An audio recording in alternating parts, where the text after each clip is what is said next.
Good evening, everybody. How you doing? This is Norman right here, Big Norm, coming from at Design Studios once again. It is my pleasure. You guys see, I'm in my own spot right now. Okay, so look, act right, be nice, be nice, be nice. Look, guys, we got a guy here tonight that's going to talk to us about cryptocurrency. That's right. I said it. Cryptocurrency. We changing the modem. We doing some different things now. So we're gonna move around and get some new financial information going on. But before we do that, let me invite everybody to make sure that they tune in and subscribe to the channel, Miss Emma's House. If you would like to call the office, if you have some suggestions as to what we would like to see and what you would like to see or what you would like to do, please feel free to call us at 804 375-2740. That's our office number, or you can always reach out to me at 804-218-4160. And don't forget, Miss Emma's House at gmail.com. Guys, it has been a fantastic, crazy week. Everything has been going on. Oh my goodness. So many shootings, so many problems going on, guys. But always remember, let's just keep our head in a positive space. And everything that comes around goes around. So let's make sure that we put out positive feedback and we will get positive stuff back. All right, then, let's get to our guest. Guys, I would like to introduce you to Mr. Robert Peters. He will be talking to us about cryptocurrency. Mr. Peters, would you like to introduce yourself? Yes, sir. What's going on, Norman? Hi, Norman's guest. Welcome to Miss Emma's House. My name is Robert Peters. I am right from here in Richmond, Virginia. Grew up in Goochland, right down the road from here.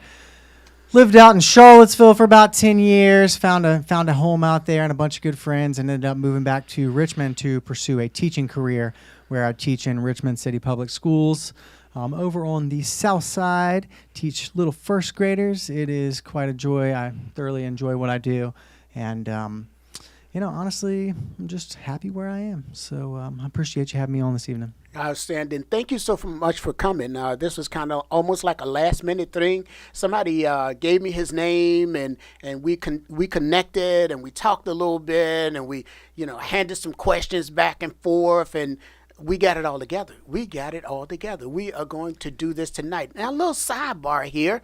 You're a first grade teacher. I just found out that tonight. We also have a math show on Tuesday nights for third, fourth, and fifth graders. Nice. And Mr. Harvey Jones comes in and he gives us, he has been coming here for a couple of months now. So, segueing into the first grade, we're going to have a first grade teacher coming in to teach our first, well, I don't know. Maybe we can get somebody else to come in and read a story or two, or do some kitty yoga or something like that. All about the cat in the hat, And actually, it's funny because we just did kid yoga today. We do kid yoga every Friday after lunch. Yep, we sure do. Oh man, math in first grade, all about the 1 plus 3, single digit, addition and subtraction. We get into the double digits too. It's true. Man, what most people don't know is that Miss Emma's House is a variety show. What I'm trying to do is create the first YouTube television show.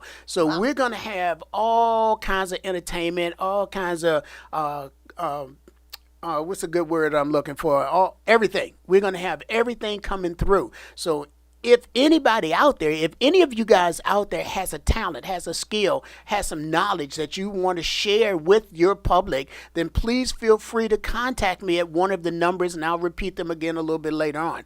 But for right now, let's get into this cryptocurrency. Yeah, sure, let's do it. Because this is something, man, that I've been, I'm old school, 66 years old. I'm still like money under the mattress kind of guy, Fair. Keep it in your pocket, Don't. I had stocks one time and Right. they kind of tanked and I lost a lot of money. So I'm real skeptical about where I place my money. Okay. Makes sense. They tell me my retirement has to last me for a lifetime. Well, who says how long I'm going to live? But is the money going to hold Fair out? enough. Yeah, so it's look, true. what exactly is cryptocurrency? So, cryptocurrency, it's a bit of a loaded question because cryptocurrency is a variety of different things, right? It can be used for a multitude of contexts. And, a lot of times right off the bat, what we think of as Bitcoin. Bitcoin is the king of cryptocurrencies, if you will, and it was, I guess, originated in 2010, and a lot of folks, if you've heard of cryptocurrency, chances are you've heard of Bitcoin. So, what is cryptocurrency? Cryptocurrency is essentially it's a medium of exchange. It is digital, it is encrypted, but most importantly, it is decentralized. Now, cryptocurrency, actually, really, when you get down to it, it's more what is blockchain technology, because all of cryptocurrency runs off of what we call blockchain technology. And so without blockchain technology, we wouldn't have cryptocurrency. So what is cryptocurrency? Have you heard of Bitcoin, Norman? Yes, I have. I've heard of Bitcoin. And I've also heard of, there's another one I can't pronounce, Dogecoin. Oh, Dogecoin? yeah. Yeah, Dogecoin's a thing. Okay. Now, what's the difference in those? I mean, are they all the same thing? Do they all fall under that blockchain technology, or are they different mediums? For sure. They do all, if you have a true cryptocurrency, it is built on blockchain technology. And essentially, blockchain technology it's a distributed ledger that is immutable. You cannot change it. You can add to it, but once you have added to that ledger, to that public ledger, you can't go back and reverse it. So let's say, for example, I send you $10 worth of Bitcoin through the Bitcoin blockchain network. Now, once I send that to you, it's permanent. It's there, and it is in this ledger that is that's run on a peer-to-peer network of computers, right? So this network is worldwide and public for anybody to see, on top of built on computers that run a network, essentially. And what happens is, I would send you $10. Let's say send you $10 of Bitcoin, and once I send that to you, it is on this ledger that is that can be seen by anybody, but it's irreversible. So I've sent you that $10. The only way to add on to that ledger is to add another transaction. And so you can send me that $10 back, right? But that's just a whole nother transaction. So blockchain technology, honestly, I've been in cryptocurrency for about 4 months now. So I'm pretty brand new into it. And if you want to know the truth, I'm not a very technologically inclined individual. If you want to know the truth, like looking around your studio, if you asked me to set this up, I'd be like, there's no way. I go on Google and I'm like, how do I make an extension work? But to describe blockchain is really, it's just like way over my head. But I do know that key to blockchain technology is the idea of a decentralized network. Now, your question was, what makes a store of value? People buy Bitcoin as a store of value. Some people buy it as an investment. A lot of people do, actually. If you don't know, Tesla just purchased, billions of dollars of Bitcoin. It was actually about 3 months ago. But of Bitcoin, essentially as an investment, as a store of value. But so we can look at Bitcoin as a store of value. But if you talk about other cryptocurrencies, we get into things like Dogecoin and Ethereum, and there's all sorts of cryptocurrencies out there, and they all have different purposes, right? Mm-hmm. So go ahead. No, go ahead. I was just taking a breath there. We have this cryptocurrency, Ethereum, right? And Ethereum is ultimately, it's like a blockchain platform where decentralized applications are built, right? Okay. So we have this protocol called Ethereum. Now, most people do not look at Ethereum as a store of value. Really, what you need the Ethereum cryptocurrency for is to interact on the Ethereum blockchain, okay? So you need Ethereum to interact on that blockchain. Now, what can you do on that blockchain? Well, possibilities are growing every day because blockchain is such a new technology. But what's happening right now is the whole world of banking is being redefined. We don't even know it yet, but things are changing. Things are going to be changing in the next 10 to 30 years with things you can't even think about right now. But the first thing that's really going to be affected is banking. So on the Ethereum blockchain, you have all these different components of financial just attitudes towards how you're able to control your money. Wow. Yeah, it's called DeFi, decentralized finance. So there are a lot of different protocols and applications being built on the Ethereum blockchain that are actually kind of like mini blockchains in themselves, being built on top of a blockchain that have their own cryptocurrency that you have to have in order to interact with the app. But for example, when we're talking about decentralized finance, there are protocols out there where you can deposit your dollar and make 8 to 12% compounded daily interest. Now, I don't know about you, Norman, but you said, a bit skeptical of where you put your money. Yeah. So I know that my bank does not pay me any interest, right? So I've decided, hey, you know what? I'm going to take some of this money and I'm going to put it into one of these protocols where I can earn daily compounded interest. So let me ask you, what's the risk? What is the risk? What's the risk? Well, I mean, that's a great question. There can be a lot of risk in cryptocurrencies. If you don't know what you're doing, there can be a risk of just sending money to the wrong place. Yeah. Not purchasing it properly. I mean, there's a lot of speculation in cryptocurrency. There's a lot of different. When we talk about use cases, the use cases are unlimited. So there's cryptocurrencies that are. We have a cryptocurrency called. When I say we. In blockchain, there's a cryptocurrency called United States USD Tether. Okay, and essentially it's what we call stable coin.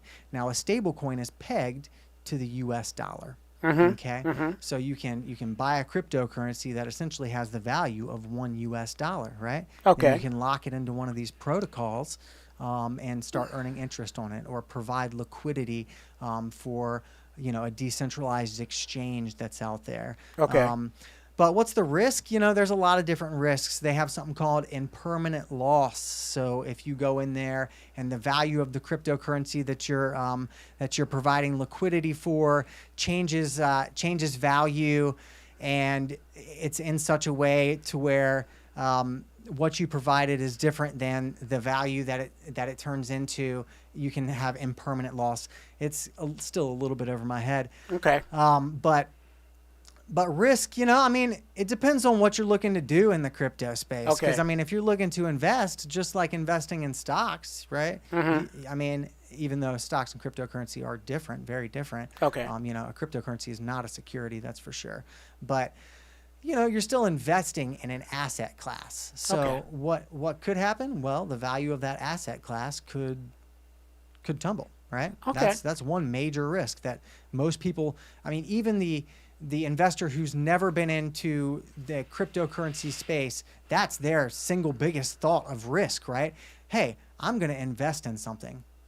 Will the value of what I invest in go down? Absolutely. That is definitely the number one risk that people associate with cryptocurrency right off the bat.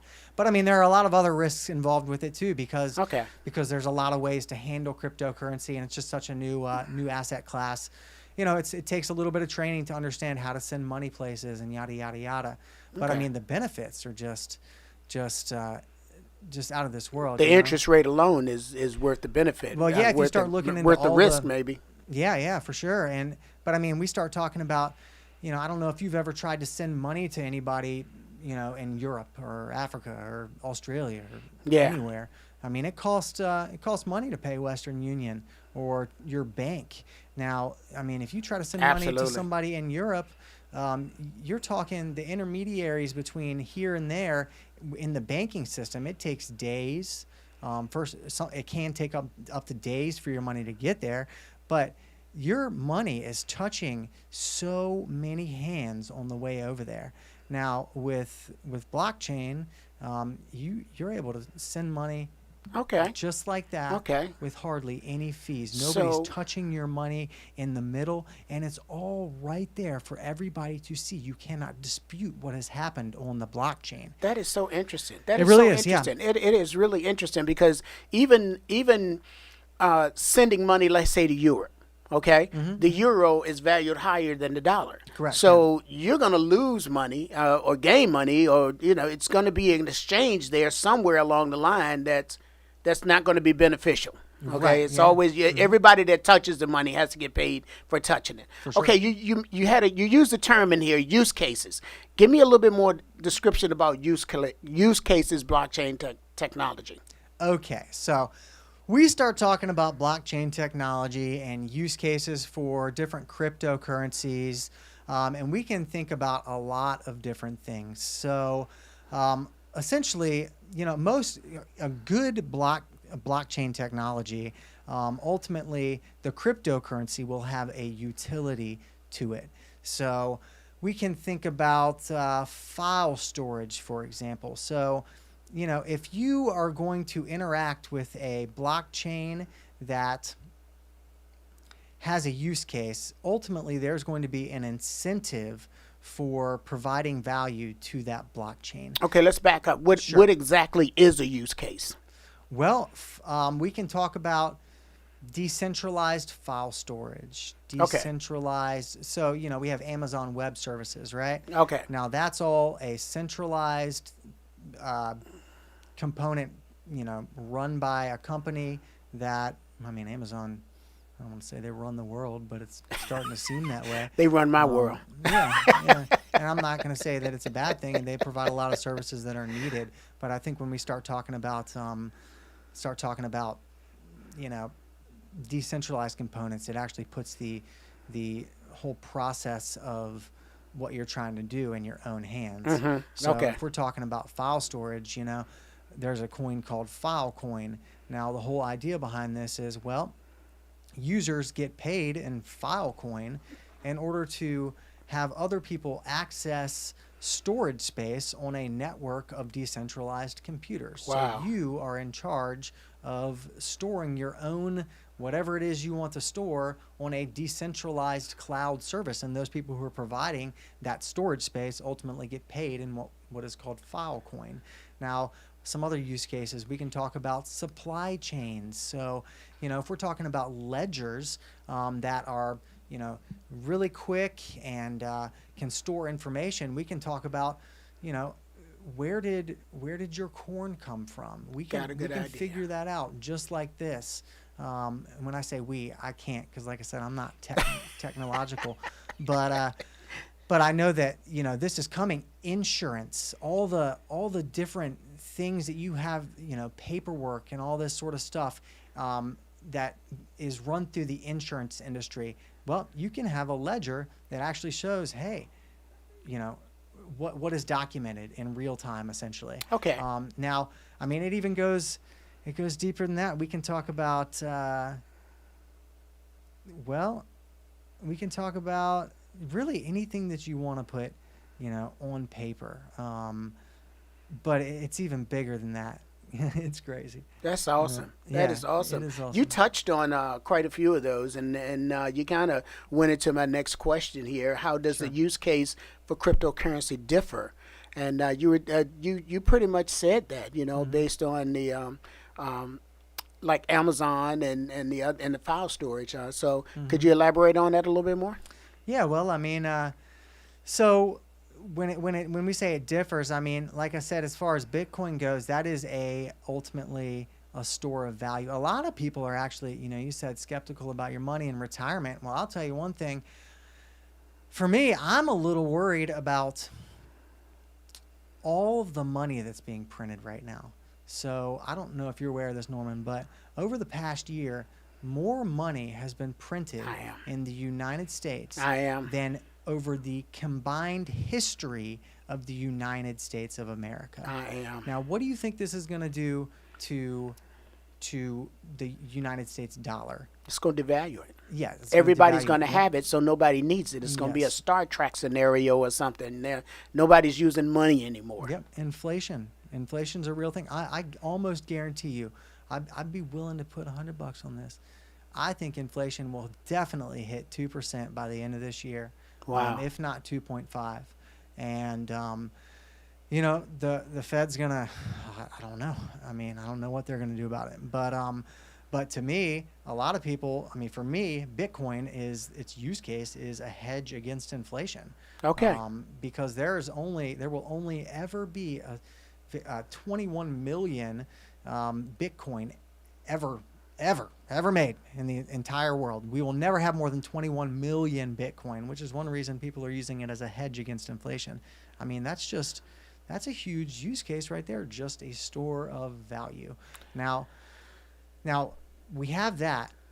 Sorry, go ahead. Go ahead. No, go ahead. Well, you mentioned Dogecoin earlier, right? Yeah. And Dogecoin is essentially, it is a true cryptocurrency, but I would not say that Dogecoin is necessarily a store of value. Okay. Because Dogecoin has a huge supply. We're talking about, I mean, the reason inflation is going to happen in the United States of America and really worldwide is because money is just being printed and printed and printed. There is an unlimited supply of Dogecoin. Okay. So, unfortunately, that doesn't do anything for Dogecoin holders. And if you are a Dogecoin holder, sorry. So that backs up a little bit here. Now, you already said that Elon Musk, Tesla, has purchased a great amount of cryptocurrency. It's true. Bitcoin. Bitcoin. In particular, yeah. Oh, Bitcoin. Okay. So Bitcoin doesn't have the limitations of the cryptocurrency. Explain that again. When you said it was 21 million. Yes, there's actually only 21 million Bitcoin that can ever be. I hope I got that number right. So I'm pretty new in this space. I'm still learning. So I'm on the same page. So with what he purchased, that removed that amount of Bitcoin from circulation. Correct. Yeah. So what happens when we have a lot of people like right? me that come in, 2 years from now and want to purchase a lot of Bitcoin? Sure. Well, I mean, the supply is more limited, right? Because Elon Musk has it stored away. But it's not in his not Tesla just, in space. yeah, and his Tesla. Well, he actually claims he's taken Dogecoin to the moon. but Elon Musk does not own Dogecoin as far as we know. No. He Okay. owns Okay. I Bitcoin, can imagine which that. is something that Dogecoin holders should probably understand. But and I'm sorry, I lost track of your question. No, I was just asking about the amount of coin that he purchased. That takes it off of the market. Right. So there's no longer that 21 million that was there minus whatever he purchased. Correct. Yeah. So when somebody like myself wants to purchase, let's say if I want to convert all of my assets into Bitcoin, I can only get a certain amount now. Well, I mean, at this point, you can still buy as much Bitcoin as you want. We still have companies gobbling up millions of dollars of Bitcoin, Okay, right? great. But the last Bitcoin will ever be mined in 2041. Oh, So that's when the okay, last Bitcoin okay. will ever be mined. After that, no more Bitcoin will ever be mined. Now, I'm sure there's still going to be people trading Bitcoin after that. But honestly, in 2041, I almost guarantee you Bitcoin will be trading for over $500 million, which is pretty wild if you think about it, considering it's at $55,000 today. Okay. Now, well, let me ask you, where did it originate? How did it 500 originate? million might be a big number. I'm just getting excited. Hey, man, I'm just buying lottery tickets, okay? So So if I it's can funny. just I get actually, that 340 million, I'll be happy. you know what I did for my girlfriend for her birthday? What's that? I got her one of these little fake scratch-off lottery tickets. Oh my God! She scratched it off. She's like, No, you I think I said didn't. like $20,000. Oh, like that's that. so mean. She's like, oh, I'm like, That no, you is didn't. so mean. It was pretty great. Oh man, I stopped giving my kids. I have 4 sons, and I stopped giving my sons gifts. I will buy them like 10 lottery tickets, and just say, okay, That's perfect. have You at never it, know. guys. Hey, You never know. surprise, you won. But if you hit the big one, don't forget your dear old dad. True. Yeah. The one that loves you. So where did this originate? Where did all this come from? How did it start? So Bitcoin was actually, I really am not sure who came up with the idea for blockchain technology. But I'll tell you, Bitcoin, the idea was generated by an anonymous person named Satoshi Nakamoto. He ultimately wrote this, what we call a white paper, which outlines an incentive program for, not an incentive program, but it basically outlined the idea of Bitcoin. Now, Satoshi Nakamoto, nobody really knows who Satoshi is. Could be a group of people, for all we know. There's been conspiracies that it may be the United States government, or just to kind of experiment with futuristic ways of holding value, or it could be Elon Musk, I've heard, because back in 2010 both of his businesses were going bankrupt and he hated banks, so he was looking for a way to come up with something new, right? He's an innovative fella, but nobody really knows. Those are just conspiracies. But he, this Satoshi Nakamoto wrote a white paper that came up with the idea of Bitcoin, and people have been running with it since, and it's been a wild ride. I'm not sure if you're aware of this, but Bitcoin's been around since 2010, like I said, and it is actually the fastest asset class to $1 trillion. Wow. Yep, beat Google there, beat Amazon to $1 trillion asset class. Right now it's valued at over $2 trillion. You always hear, if you look into what people say, once an asset has been around for 10 years, it's very likely to continue forward at that point. Okay. So it's been around for 10 years. Satoshi Nakamoto, who knows who it is? We don't know. Absolutely. We do know one thing. If it is a person, and if he still holds the Bitcoin that he had when he created Bitcoin, he or she or that group of individuals is among the richest people in the world right now because of Bitcoin. Okay. So what drove you to get into Bitcoin? Get into cryptocurrency? For sure, yeah. What drove me to get into cryptocurrency? So about 3 years ago, a good friend of mine said, hey, well, first off, I had heard of Bitcoin, I guess probably 7 or 8 years ago. You hear something about Bitcoin, and I kind of blew it off, I think like a lot of the general public did, right? And then about, I guess it was late 2017, early 2018 maybe, a friend of mine said, hey, you should invest in cryptocurrency. And I was just like, you know what? Sure, I have $250. Help me put this into something. So I put, $250 into something. I guess this was about 3 years ago or so. And, I'd go in and I'd check on it every now and then. It wasn't something that excited me. I just said, sure, why not? Here's $250, put it into something, right? And I'd go in and I'd check on it every now and then.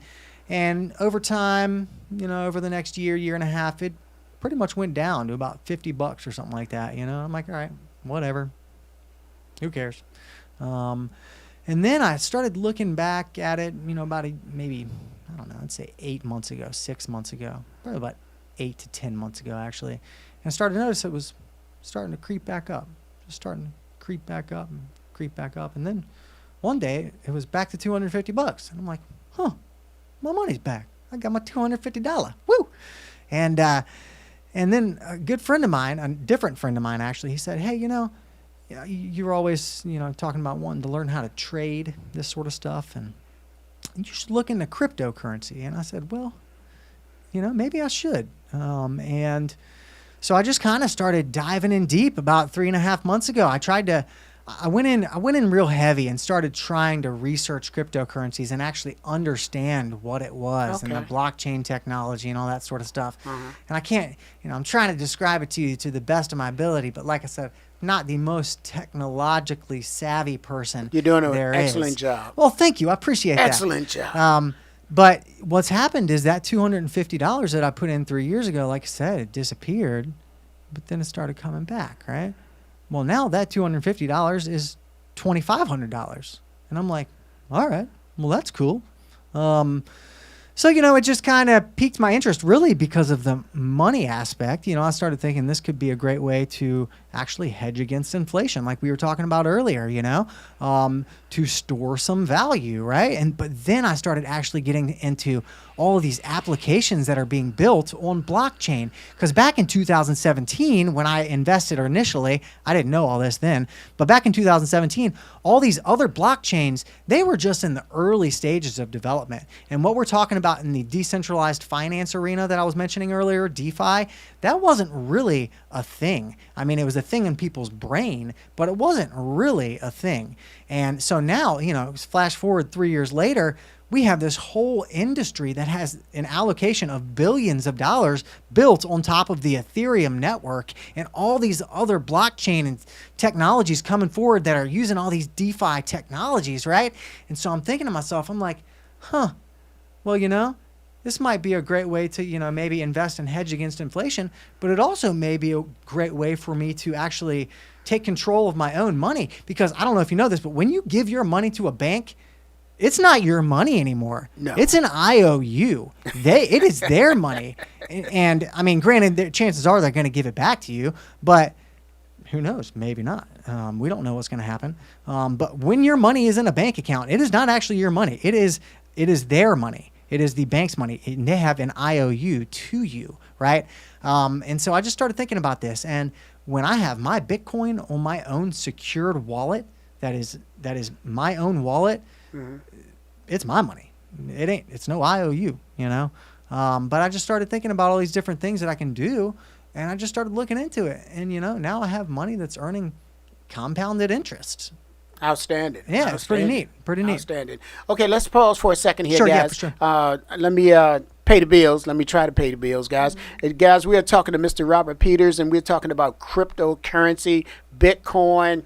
Man, I'm getting a wealth of information here. I may change my mind. I don't know. It's still kind of up in the air. But of course, this is Miss Emma's house. Miss Emma is my wife. We've been married for 41 years. No changes to the finance comes until I talk to her. But anyway, we're not going to talk about that right now. Let's remember, guys, that we're talking about Miss Emma's house, and you can contact us at missemmashouse@gmail.com. You can also call my office number, 804-375-2740, or my personal number, 804-218-4160. If you are online right now and you have a question for Mr. Peters, please feel free to type it in. I'm on Facebook and I am on YouTube. Facebook is Norman Washington Sr. And just type it in and I will get it to him, and we will do our best to answer all of your questions. Also, just want to remind everybody that Miss Emma's house is free. It is absolutely free to anybody who wants to be a part of Miss Emma's house. We survive by your donations. If you would like to make a donation, my Cash App is $SBDRVA. We will be doing small business commercials for our new startup businesses, our home businesses, people that have struggled to survive during the COVID virus, and they have created things that they may not have wanted to do at this time, but it was necessary to do. We're talking about our ghost kitchen, our paparazzi jewelry people, our daycare people, all kinds of things that we have had to do to survive, guys. I am in support of you. I am a retired Richmond City firefighter. I've been around. I've worked for 40 years. Now I'm doing what I love. I've had to do what I had to do. Now I'm doing what I want to do. And each one teach one, each one reach one. And I am offering my studio, my skills to you. So just hit us up, guys. Just hit us up. Let me know what you need, what you want, how you want to do it, and I will be more than happy to put you in the loop. Okay? So back to Mr. Peters. All right? So if I understand what you were saying, Bitcoin or cryptocurrency is not one of those things that is a catch-all. It's not a do-all. In other words, what I mean by that is that you invest your money and all of a sudden it's going to start to grow. It's going to be there. It will fluctuate. Is that what I'm hearing? For sure, yes. And there are so many different cryptocurrencies out there. I think there's like 10,000 different cryptocurrencies, right? and all of them are continuously fluctuating in value, just like the U.S. dollar or the Japanese yen. You know, they all fluctuate. But I mean, when you're holding a dollar bill in your hand, it's a little bit different than looking at a Bitcoin and a screen that's actually telling you how much it's worth, right? Okay. So yes, cryptocurrencies are fluctuating continuously. Okay. Let's pull up this graph that you sent me. Is now a good time? Yeah, sure. Let's do it. All right, let's look at this. All right. So what am I looking at? All right. So what we have here is this is a weekly chart of Bitcoin since its inception. So if you go all the way to, I guess, is that your left or your right, where the tall oval is? That is, nope, sorry, all the way on the other side. Yep, that is the very beginning stages of Bitcoin. Now, the way Bitcoin works is every 4 years it goes through a halving. And this halving, what happens is the supply of Bitcoin is reduced every 4 years. Now, you can see here the first halving essentially happened back in 2013. That was shortly after Bitcoin's inception. Now, you can see that first peak. You see that first peak there? Yeah, I'm looking at that. Right there. So that first peak ultimately was after the first halving. And what happened was there was a massive sell-off. You can see right there, massive sell-off, right? Yeah, it dropped quite a bit there. Yep. There's a huge, massive sell-off. Well, this is common. This is what we call the market cycle for Bitcoin, right? Okay. So let's go up. Let's follow that graph on up. Mm-hmm. Up to that next yellow line right there, right at the top of its peak. Okay. Okay. So that is actually at the end of 2013, right? And that is really the beginning of, that's the end of the first market cycle. Okay. That's actually the end of the first market cycle. Okay. And then you have that sharp decline again, right? Okay. You see that sharp decline right after that? Yeah. And then we go through and we break through that next level. So we're looking at right around 2014, 2015? That's 2015. Okay. So right from between that last peak you were just at there, Uh-huh. the last peak up until that next peak at the next yellow line is Okay. about 4 years, because every 4 years, like I mentioned, Bitcoin goes through what we call halving, where the supply is reduced. So ultimately, what's happening here is this Bitcoin, every 4 years it goes through a process where it increases in value significantly. And then we find that after it peaks, there's a sharp decline. You can see where you just were at that other peak right there. There's a pretty sharp decline, right? It's about, let's say it's probably about 50% or so, and it goes down pretty sharp, right? Yeah. Well, guess what? We are right in the middle currently. Maybe it's all up in the air. It might not be right in the middle. It might be shortly before the middle. It might be right after the middle. But we're somewhere near the middle of that chart going up to that next yellow line. What's that little yellow number there? 2180. Oh, 21,888,337. 218,800. I can't even read it. I guess I've been in front of me. It's about right. 218,000. Now, of course, it's nothing exact, or this is all approximate, of course. But if you're looking at a chart and you know how to read charts, well, Bitcoin. I mean, don't look at me for investment advice, but Bitcoin at some point before this market cycle is over, I'm betting it's going to hit $150,000 to $200,000 at least. Now, and the end of this market cycle is going to happen sometime between October and March of 2022. Okay. So October 2021 and March of 2022. Now, it's going to hit that number, but what's going to happen? Just like in all the other market cycles, it's really hard to say what's going to happen.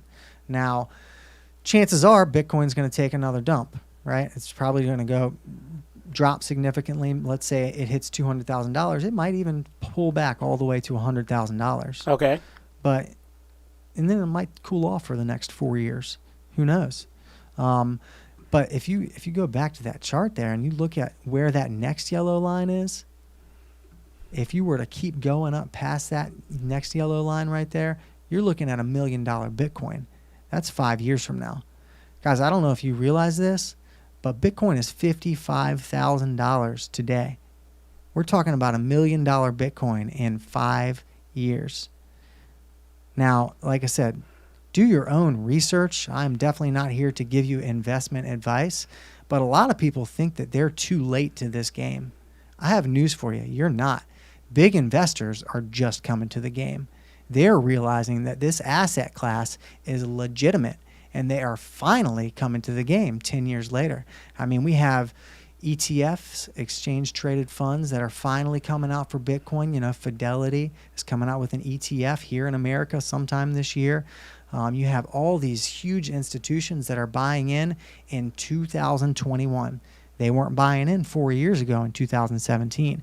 So if you think you're late to this game, you're not. Sounds Take good. a look at this chart, and that next yellow line, which you can't even see, which is above the yellow line where it's going to hit for this market cycle, that's $1 million Bitcoin right there. Wow. That's 5 years away. Wow. I don't know if you know this, but that's still that's a 19x from where we are right now. Wow. I mean, it's wild. Now, the crazy thing is all these other altcoins, if we continue to look at this chart, let's go back to the second yellow line up there. Okay. So Bitcoin is king, and all the cryptocurrencies, they're on their own market cycle, but for the most part, they've been following Bitcoin. So if Bitcoin crashes, all these other altcoins have been crashing with Bitcoin. If Bitcoin goes up, all these other altcoins, cryptocurrencies, have been going up with Bitcoin. But back in 2017, if you remember, what I was telling you is that the technology behind these cryptocurrencies really wasn't there. It was just an idea. It was a promise. Mm-hmm. Fast forward 2021, these are becoming realities. They're delivering on their promises. These cryptocurrencies that were just in their beginning stages in 2017, now they're delivering on their promises. And granted, we're still in the very early stages of blockchain technology. We are still in the first inning of blockchain. Granted, we are still in the first inning, but they're delivering on their promises. So what I'm wondering is if we're going to have a handful of cryptocurrencies that kind of start to veer off of the path of following Bitcoin, right? Like maybe instead of following Bitcoin, they're going to start creating their own path. If you want to know the honest truth, I truly think that Ethereum is going to beat Bitcoin to as a $1 trillion asset class. You know, Bitcoin took 10 years to get there. I truly think Ethereum is going to make it to $1 trillion asset class before Bitcoin did in a shorter amount of time. But it's all, you know, a lot of the value in cryptocurrency is derived from speculation. Okay. We talk about Dogecoin. You know why Dogecoin's pumped so hard? Because Elon Musk says Dogecoin to the moon. And all these people who know nothing about cryptocurrency go out there and buy Dogecoin. And it pumps the value of Dogecoin Just because to the moon. Elon Musk said it. Right. And it's not because of the technology behind Dogecoin. Because Dogecoin is, the technology is, it's not, if you compare Dogecoin technology to other cryptocurrency assets, the technology is super weak. So the price of Dogecoin has pumped because retail investors are speculating on it. Come on, man. The guy has a rocket ship. He got to be right. Right. No, and actually he's doing this whole thing. He's doing this whole thing on Saturday night with Saturday Night Live. And I'm kind of curious if he mentions Doge. Is Dogecoin going to pump? Yeah, he is. He is. Yeah, I'm sure he will. He's an investor. And is it going to pump? He's not an investor in Dogecoin, though, as far as I know. He's going to take it to the moon, though. That's cool. I hope he does. But I think what's really what are they going to use it for on the moon? Oh, let's see, that's a whole nother yeah. question. Who knows? There's no technology up there. Yeah, I hear there's an American flag, though. Boom. Yeah, well, he'll probably get the American. No, I'm not going to say that. He'll be contacting my studio if I say the wrong thing.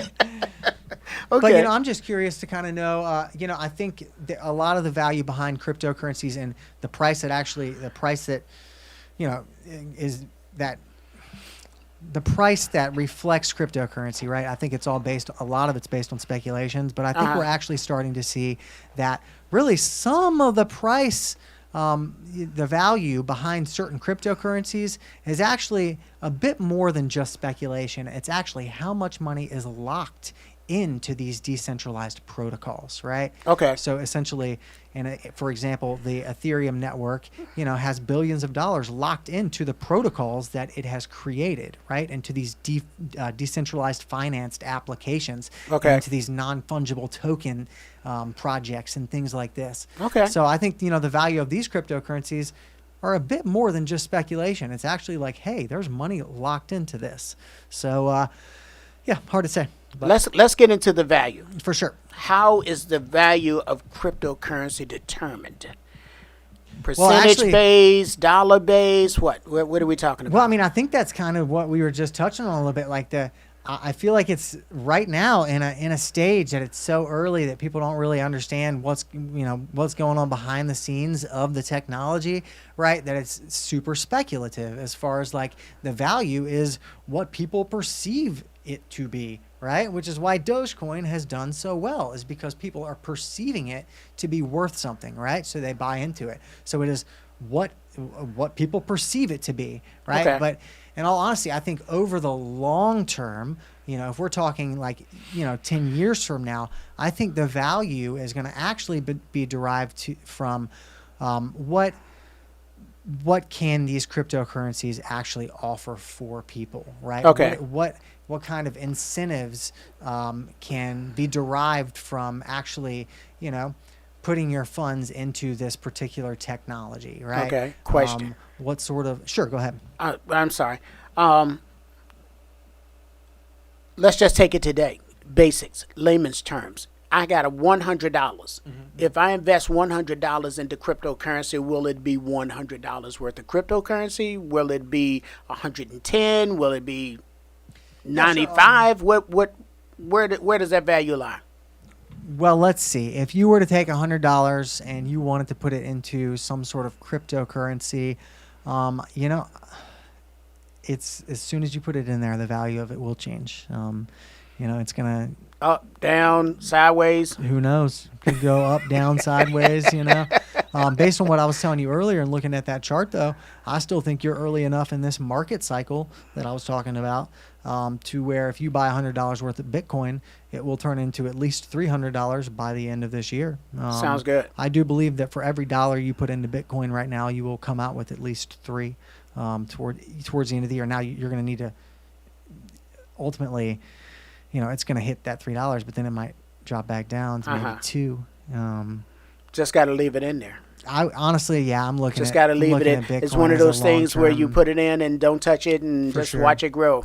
Yeah, I mean, Fannie Mae, they're all talking about, hey, you need to have at least some exposure in your portfolio to Bitcoin, Okay. 2% or so. Okay. And I think they're right because I mean, if you look at that chart, if you know anything about charts, for you guys looking out there, then you'll know that chart looks pretty solid. And if we're talking about Looks different good. levels,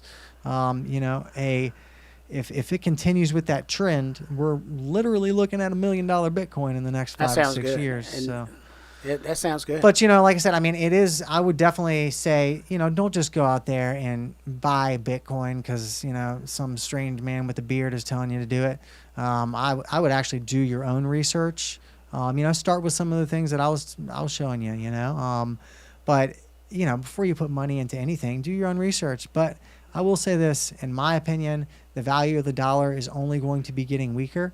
And the value of Bitcoin is only going to continue to grow. Which answers my next question because you've already answered it for me. The other question I had is cryptocurrency a good investment and what is the growth potential? And you've already, just looking at that chart, it tells me what the growth potential is. And it seems like it would be a good investment if you are willing to invest it and not use it as a medium of taking some money in, putting it in, taking it out, and that kind of thing. So it seems like it would be a fairly good investment. But again, too, that also depends on the cryptocurrency because there are a lot. I mean, know this, if you were to invest in cryptocurrency, there are a lot of scams out there. There are a lot, like I mentioned earlier, there are over, I think it's like 10,000 different cryptocurrencies, right? And some of these are just scams. So you don't want to just go out there and just say, hey, I got $100 or whatever, and let me just go buy any random cryptocurrency, right? You're going to want to do your research. That's why I always recommend Bitcoin at this point in the market cycle, especially, because Bitcoin's one of, I mean, you know, like I said earlier, I think it's called the Lehman effect, maybe, or the Lehman effect, where it's 10 years in an asset, pretty much makes it solid that it's going to keep going. So, you know, Bitcoin's a very safe bet at this point. And like I said, especially at the point in the market cycle that we are at. I think personally, if you invest in Bitcoin right now and you wait about 3 months, once Bitcoin goes to its next leg up, it's never coming back down to where it is right now. So, which means to me, it's the best investment you can make. But so with the scams, give me some things to watch out for. You know, I mean, honestly, if you were going to look for a cryptocurrency to invest in, I would definitely say, well, you need to do your research. You need to get on the internet and find out. Really, something I look for is for a team. I want the team that has built this crypto asset to be forthcoming. I don't want to just invest into a cryptocurrency that has no face to it, right? Now, granted, the whole idea of cryptocurrency is decentralized platforms, right?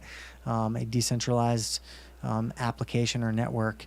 But ultimately, I prefer to invest in a currency that has a team behind it. Okay. And it's funny because actually Satoshi Nakamoto is anonymous. So and nobody knows whether he's the team or not. Yeah, nobody knows about it's working. that. So it's working for him. It's working for us. Okay, so look, research is key. This is just a little summary. Research is key. For sure. Make sure that you look for a good basis, a team, like you say, a team. Since I'm a lay person, and I would have to defer to you as the quote unquote expert right now. But research is key. Always find out what you need to find out before you get an investment in. If you put it in, keep it in. Leave it in. Let it grow. Let it take its time for a little bit. Don't invest. Old school. Don't invest money that you cannot afford to lose. True. Very true. That's a good point. So if you can't afford to lose it, don't even try it. Now, I got to ask, what's the minimum investment? Over the years, I've invested in things and market shares and everything else, and it's always a minimum investment. For sure. What's the minimum investment for cryptocurrency?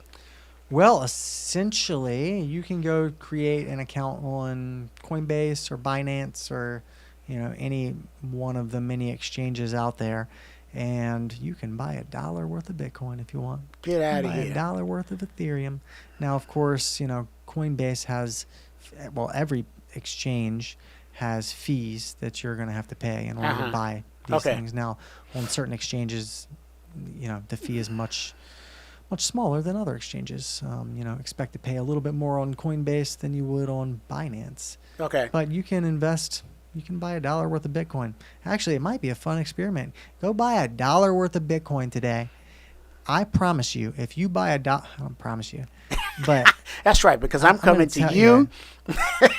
I'll bet you. How about this? I'll bet you $1 that your dollar that you buy a Bitcoin today will be $3 at some point before March of 2022. Just a fun little challenge for you.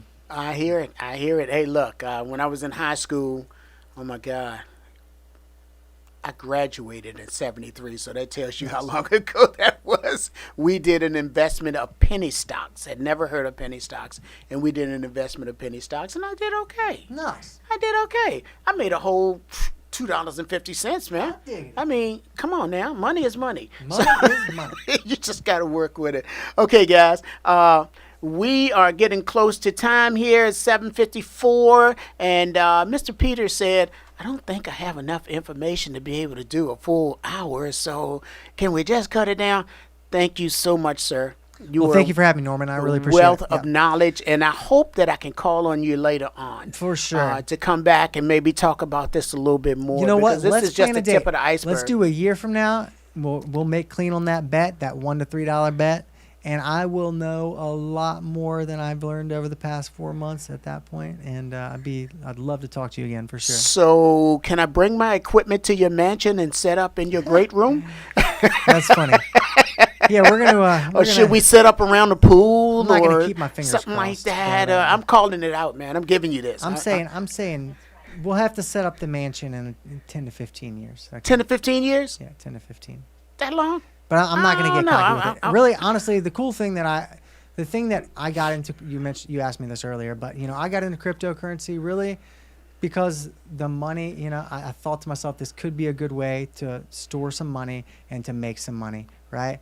But then I actually started looking into blockchain and started realizing, hey, you know what? There's actually practical use to this technology. And I truly believe that over the course of the next 10 to 30 years, you remember when the World Wide Web was coming out 20 years ago? About 20 years ago, 25 years ago, people didn't even know, like, we weren't using the internet nearly as much as we are right now, right? It was the very beginning stages of the internet. That's where we are with blockchain technology. In the next 10 to 15 years, we're all going to be using blockchain. And that's what's really excited me about this. It's not necessarily, hey, I want to go live in a mansion. Like I said, I'm a first grade teacher. I'm happy with it. Teaching here is pretty fun. So, that's good. That's good. But the technology is pretty neat. I think technology is going to be in schools. It's going to be awesome. It's going to be everywhere. I believe it's going to be awesome. If it follows the trend that you just talked about, I can see myself doing something like that. My wife retires next year. Nice. We'll both be unemployed. So that's neat. We'll need some money, just some extra money just to fall back on. We're just looking at travel, man. That's it. Travel. Nothing else to do. Okay, guys. Thank you so much, Mr. Peters, for coming in and talking to us about this cryptocurrency, man. You have opened my eyes to a lot of different things. Knowledge is key. Knowledge is key. And take that from a man that went to college for his first time at the age of 60 and graduated at 65. So knowledge is key. And the more we know, the better we can do. So I really appreciate you coming in and talking to us about cryptocurrency. Ladies and gentlemen, family out there, if you would like to get in touch with Mr. Peters, please feel free to email me at missemmashouse@gmail.com. Email your questions to me. I will forward them to him. And then in turn, the next Friday, we have Let's Talk every 2 weeks. So Friday after next, during the show, I will answer all of your questions. Please feel free to go to Miss Emma's house and subscribe. All my family members out there that's looking at Facebook, I know you're looking at my Facebook page. Go to the YouTube page and subscribe. Thank you. We're trying to keep this going. Once again, this is Norman Washington at Miss Emma's house talking to Robert Peters about cryptocurrency. In the meantime, guys, until we see each other again, be blessed. Have a wonderful evening. Anything else you'd like to add, sir? Thank you, Norman. I appreciate you having me. All right. Have a good day, guys. We're out of here.